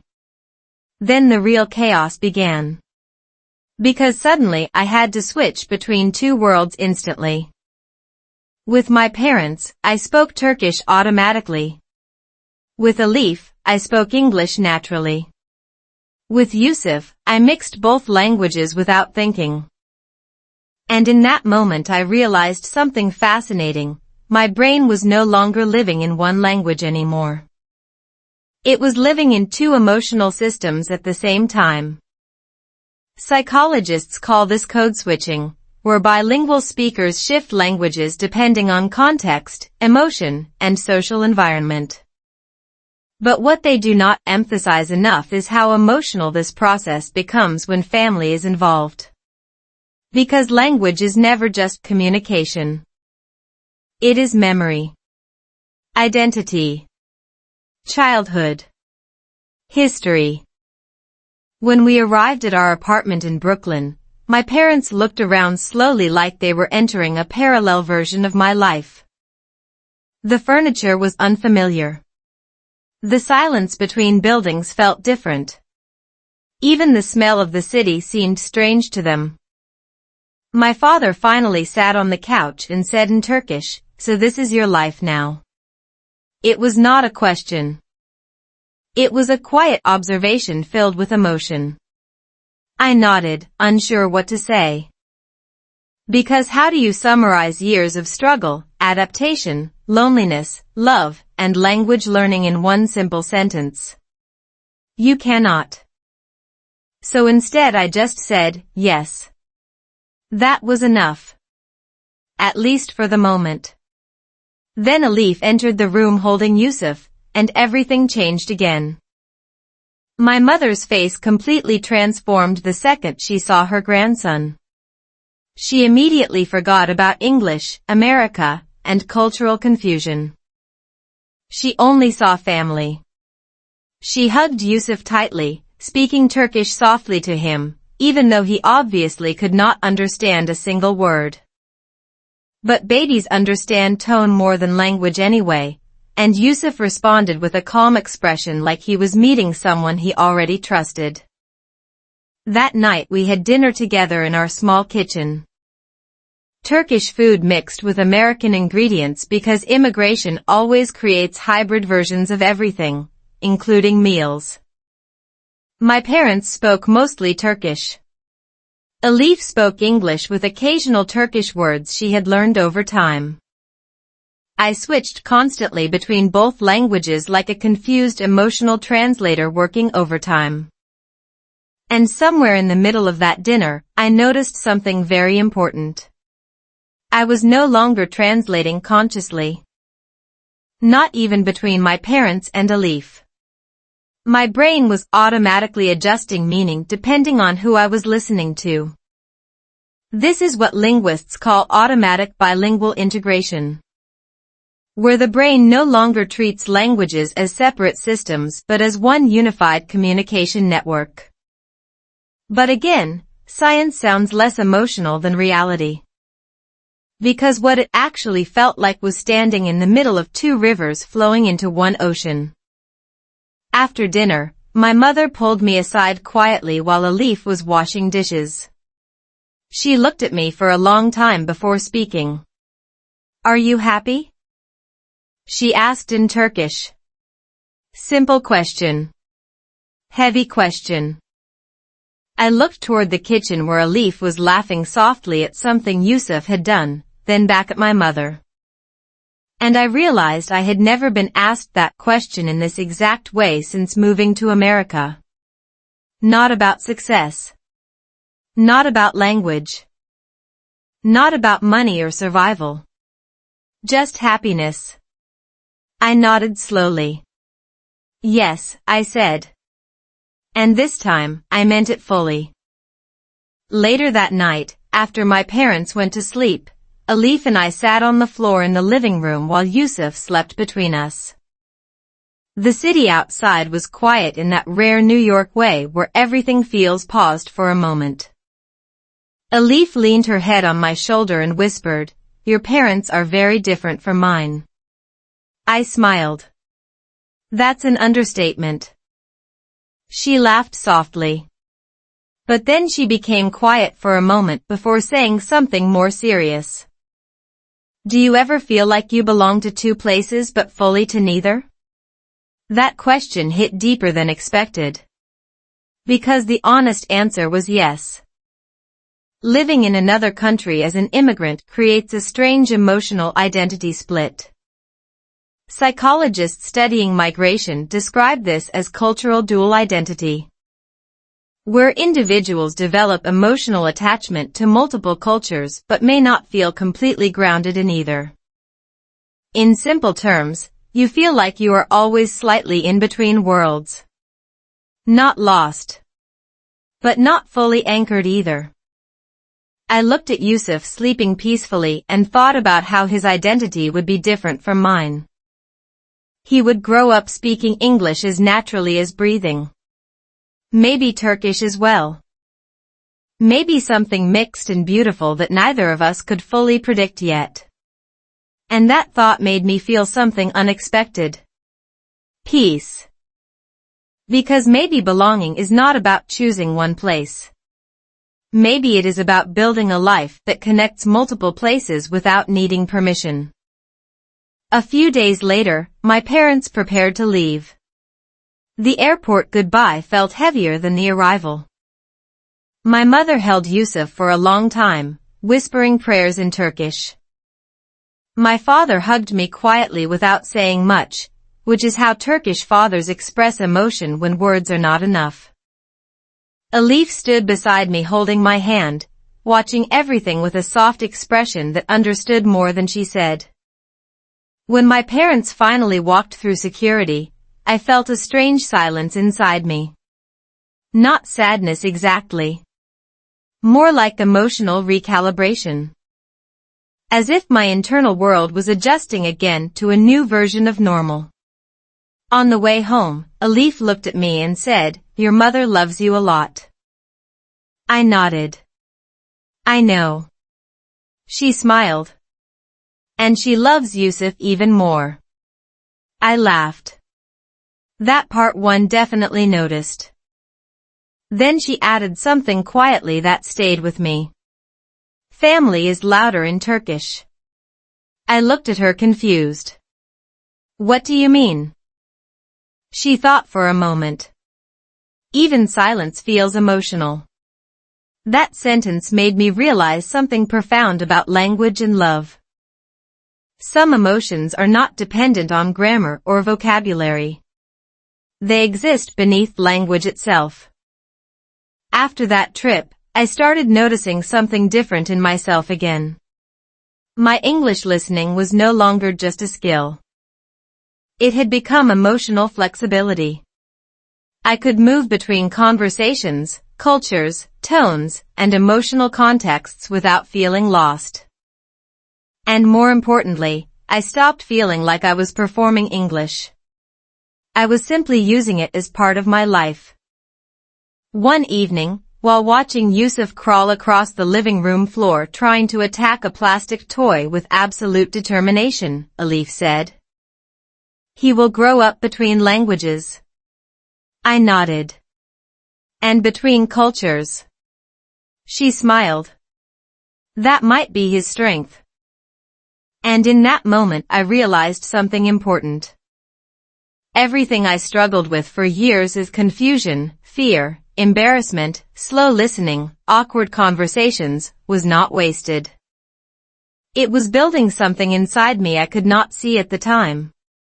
Patience. Attention. Empathy. The ability to truly listen. Not just to English, but to people.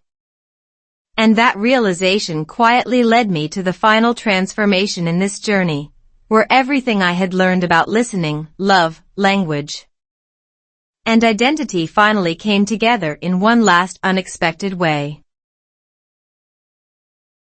The night everything finally made sense. There are moments in life when nothing dramatic happens on the outside, but everything quietly reorganizes itself on the inside. No big announcements. No cinematic music. No sudden revelations shouted into the sky. Just a normal evening, in a normal apartment, in a normal city. Where somehow your entire understanding of life shifts by a few degrees and nothing is ever the same again. That night in Brooklyn looked completely ordinary at first. Yusuf was finally asleep after hours of emotional negotiations that only parents of babies fully understand. Elif was in the kitchen quietly washing dishes while humming something in Turkish that sounded like a memory rather than a song. I was sitting on the couch scrolling through nothing in particular, exhausted in the way only long-term responsibility can make you feel. Where your body is tired but your mind is still slightly awake, like it forgot how to fully shut down. Outside, New York was doing its usual thing. Cars passing. Distant sirens. Random laughter echoing between buildings. The city never really sleeps, but it learns how to whisper at night. And in that quiet in-between space, something unexpected started happening in my mind. I realized I was not translating anything anymore. Not Turkish to English. Not English to Turkish. Not even thoughts into words first. Everything was just arriving as meaning. Direct. Immediate. Unfiltered. And for a second, I just sat there trying to understand when exactly that change had happened. It did not feel like a moment I could point to. It felt more like thousands of invisible moments stacking on top of each other until translation simply became unnecessary. Neuroscientists describe this as automatic language processing, where repeated exposure and emotional engagement gradually reduce cognitive load until comprehension becomes instantaneous. But sitting there in that quiet Brooklyn living room, it did not feel scientific at all. It felt like my mind had finally stopped carrying extra weight it had been holding for years without realizing it. Elif came into the room after finishing the dishes and sat beside me. She leaned her head on my shoulder without saying anything for a while. We just listened to the city together. No pressure to talk. No need to explain anything. Just presence. Then she said softly, "You look different when you're not thinking in two languages." I smiled a little. "What do I look like?" She thought for a moment. "Like someone who is finally here." That sentence stayed in my chest longer than expected. Because she was right, but not in a simple way. For years, I had been physically present in America but mentally delayed by translation. Every conversation had a small gap between hearing and understanding. Every response had a small delay between thought and speech. And now that gap was gone. It is strange how something so invisible can affect your entire experience of life without you noticing. Later that night, after Elif went to sleep, I stayed awake holding Yusuf again. He was restless, moving slightly in his sleep, making tiny sounds that only parents instinctively understand how to interpret. And I realized something even deeper. I was not just listening to English better. I was listening to life better. The same skill that helped me understand fast conversations in cafes, arguments in apartments, jokes in dinners, and emotional silences between words had now expanded into something bigger. I could sense emotion faster. I could recognize tension earlier. I could understand people with less effort and more intuition. It was as if language learning had accidentally trained my empathy. Psychologists studying bilingual individuals often find that language switching strengthens cognitive flexibility and emotional awareness.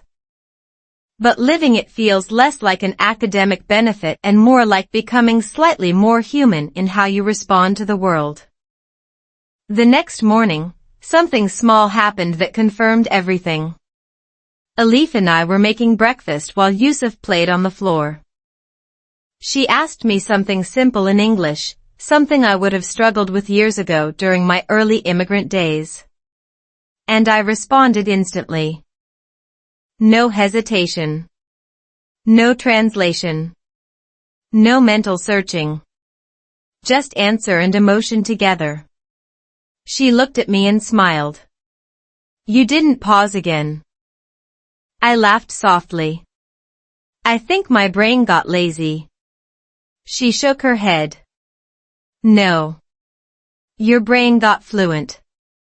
That word hit differently now. Fluent used to mean fast speech, perfect grammar, native-like pronunciation. But now it felt more like emotional ease. The ability to understand and be understood without friction. Later that afternoon, I went for a walk alone with Yusuf in his stroller. The air was cold but clear, the kind of New York winter that feels sharp but honest. As I walked, I noticed conversations around me more naturally than ever before. A couple arguing softly near a cafe. A delivery driver laughing on the phone. A group of students debating something loudly and passionately. And I understood all of it without effort. Not just words. Context. Emotion. Human rhythm. And suddenly, I remembered the version of myself who once stood in cafes panicking over 4 here or to go. And I felt something like compassion for him instead of embarrassment. Because that version of me was not weak. He was just untrained. Every expert in anything was once confused in the beginning. That is something people forget too easily when they see fluent speakers. They imagine fluency as identity instead of accumulation. But there is no shortcut to understanding. Only repetition. Only exposure. Only time. That evening, back at home, Alif asked me one more question while we were putting Yusuf to sleep together. Do you think you would still have learned English this well if we hadn't met? I paused for a long moment. The honest answer was complicated. Maybe yes. Maybe eventually. But not in the same way. Not with the same emotional depth. Not with the same reason to care so deeply about listening instead of just speaking. I think I would have learned English, I said carefully. But I don't think I would have learned how to listen like this. She nodded slowly, like she understood exactly what I meant. And then she said something very quiet.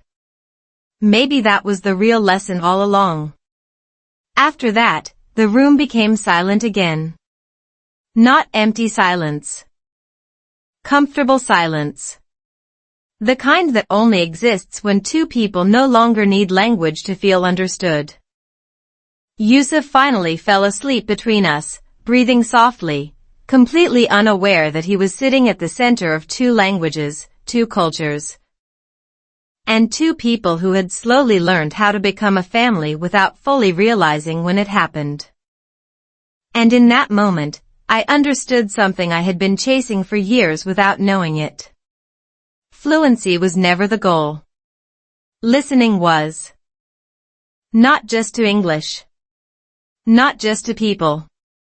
But to life itself, in all its noise, confusion, silence, and meaning hidden between words. Because once you truly learn how to listen, you realize something slightly terrifying and beautiful at the same time. The world was never speaking too fast. You were just finally ready to hear it. We learn to listen, not just speak. The hardest part of any long journey is not the beginning and not the middle. It is the moment you realize the journey has already changed you so much that you cannot return to the person you used to be, even if you wanted to. That realization does not come with fireworks or dramatic music. It arrives quietly, like morning light slipping through curtains you forgot to close. For me, it happened one ordinary evening in Brooklyn. Sitting on the floor of our apartment while Yusuf slept nearby, Alif was folding tiny clothes. And the city outside continued its endless rhythm of noise and movement like nothing important was happening at all. I was holding a small cup of tea that had already gone cold, listening to Alif hum softly while organizing Yusuf's things. And I suddenly noticed something strange in my mind. There was no translation happening anymore.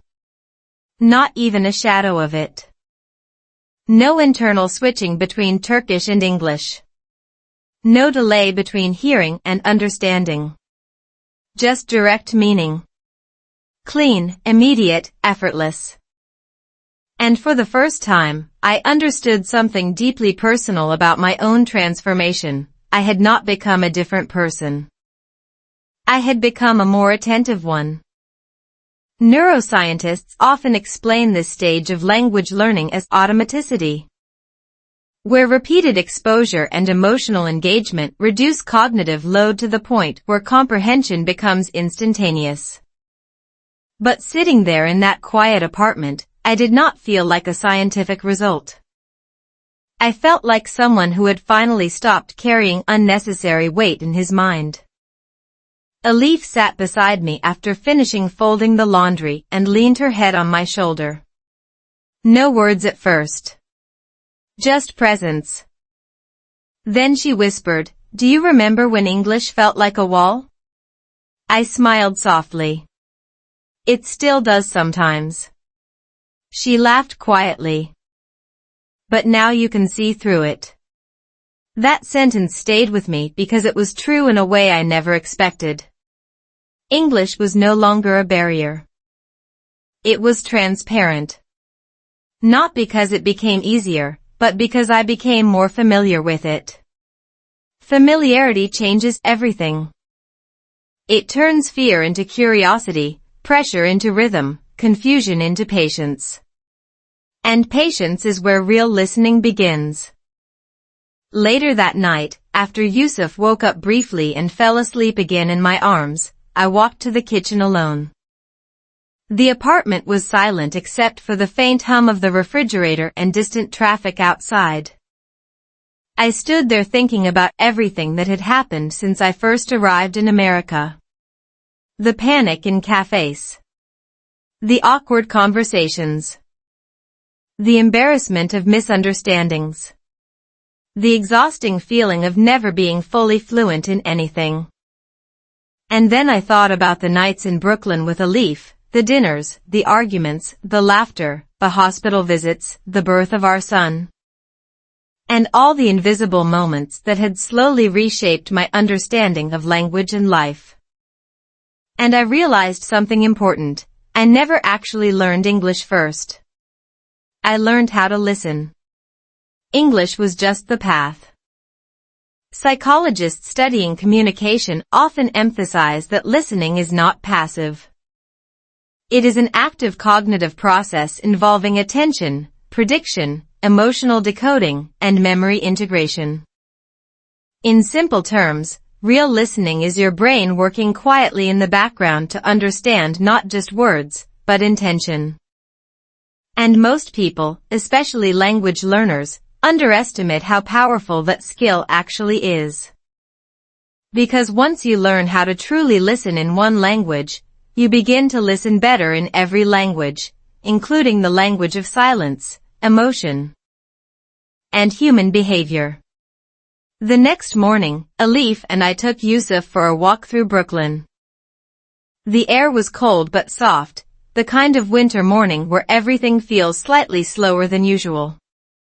We passed people rushing to work, children holding hands with parents, couples arguing gently about coffee choices, and strangers sharing small, meaningless interactions that somehow make a city feel alive. And I noticed something I would have missed years ago. I understood everything without effort. Not just words, but life unfolding around me in real time. Elif looked at me while walking and said, "You're quiet today." I nodded. "I'm just listening." She smiled. "To what?" I looked around at the city, at Yusuf sleeping peacefully in the stroller, at the movement of life everywhere around us, and I answered honestly. Everything. That moment felt simple, but it was not small. It was the result of years of invisible change. Years of frustration, repetition, embarrassment, curiosity, and emotional adaptation. And in that moment, I understood something I wish someone had told me at the beginning of my journey. Fluency is not about sounding like a native speaker. It is not about perfect grammar or fast speech. Fluency is about reducing the distance between people. It is about hearing someone and feeling closer to them instead of farther away. It is about turning confusion into connection. And connection is the real language every human is trying to learn. That afternoon, we sat together in a small cafe near our apartment. Yusuf was sleeping in Alif's arms while she sipped tea quietly. I watched them for a moment and realized how different life had become compared to the man I once was in my early days in America. Sitting alone in noisy cafes trying desperately to decode every word around me. Back then, I thought English was the goal. Now I understood it was only the bridge. Alif looked at me and said softly, "What are you thinking about?" I paused for a moment before answering. "I think I finally understand what you meant when you said listening comes before speaking." She nodded gently. "It always did." And then she added something that felt like the final piece of the journey. "We didn't just learn English. We learned each other." That sentence stayed in the air for a long time after she said it. Because it was true in the deepest way possible. Every conversation we had, every misunderstanding we survived, every moment of silence we learned to hold without fear had been part of something much larger than language learning. It had been the slow construction of understanding between two people building a life together in a country that was not originally theirs. That night, after putting Yusuf to bed, I opened my laptop and watched old videos of myself from years ago, speaking broken English with hesitation, nervous laughter, and constant pauses. And instead of feeling embarrassed, I felt grateful. Because that version of me was not failed. He was just beginning. And every mistake he made was not a sign of weakness, but a step toward understanding something much bigger than vocabulary. I closed the laptop and sat quietly for a long time, listening to the city outside one more time. And I realized something I want every language learner watching this to understand deeply. You are not bad at English. You are not slow. You are not behind. You are simply in the process of learning how to hear a new world. And that process takes time, patience, and repetition. But one day, without noticing it, you will understand everything without translation. And when that happens, you will realize something even more important. The language was never the real transformation. You were. So if you are still struggling, still translating, still feeling slow or confused, remember this, even silence is part of learning. Even mistakes are listening practice. Even confusion is progress in disguise. Because in the end, we did not just learn to speak English. We learned to listen. Not just to words, but to life, to people, and to each other. And maybe that is the only kind of fluency that truly matters. And if you've made it all the way to this moment, something important is already happening inside you, even if you don't fully notice it yet. Because listening is not just a skill you learn once and finish like a lesson. It is something that quietly rewires how you see people, how you feel conversations, and how you understand silence itself. Maybe right now English still feels fast. Maybe words still disappear before you can catch them.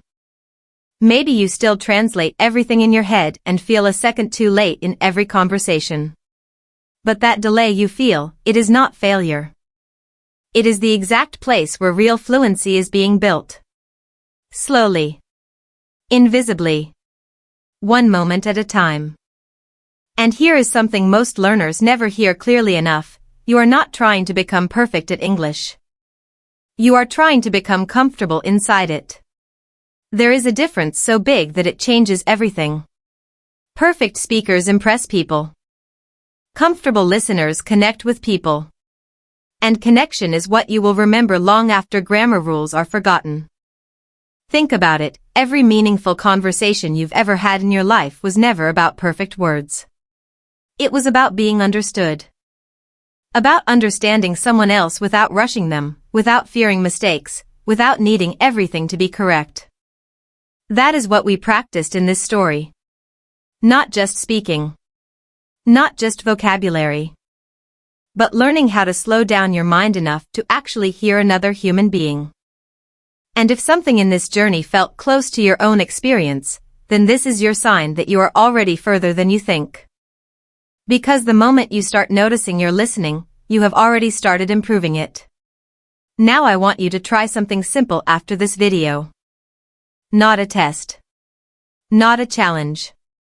Just a small shift. The next time you hear English, whether it is in a movie, a podcast, or a random conversation, don't chase every word. Chase the emotion. Ask yourself, what is this person feeling, not just saying. You will be surprised how much more you suddenly understand. And slowly, without forcing it, English will stop feeling like noise and start feeling like meaning. If this story spoke to you even a little, if you felt your own journey inside it, then don't let it end here. Subscribe to this channel, because every video here is built for one thing, to help you listen like a native speaker, think in English naturally. And finally feel comfortable in real conversations without fear. And leave a comment below telling me where you are watching from and what part of your English journey feels the hardest right now. Your story might become the inspiration for the next one. Because this is not just a channel about English. It is a place where learners become listeners, and listeners slowly become confident speakers. And maybe the real question is not, can you understand English? The real question is, are you finally ready to hear the world differently? See you in the next story.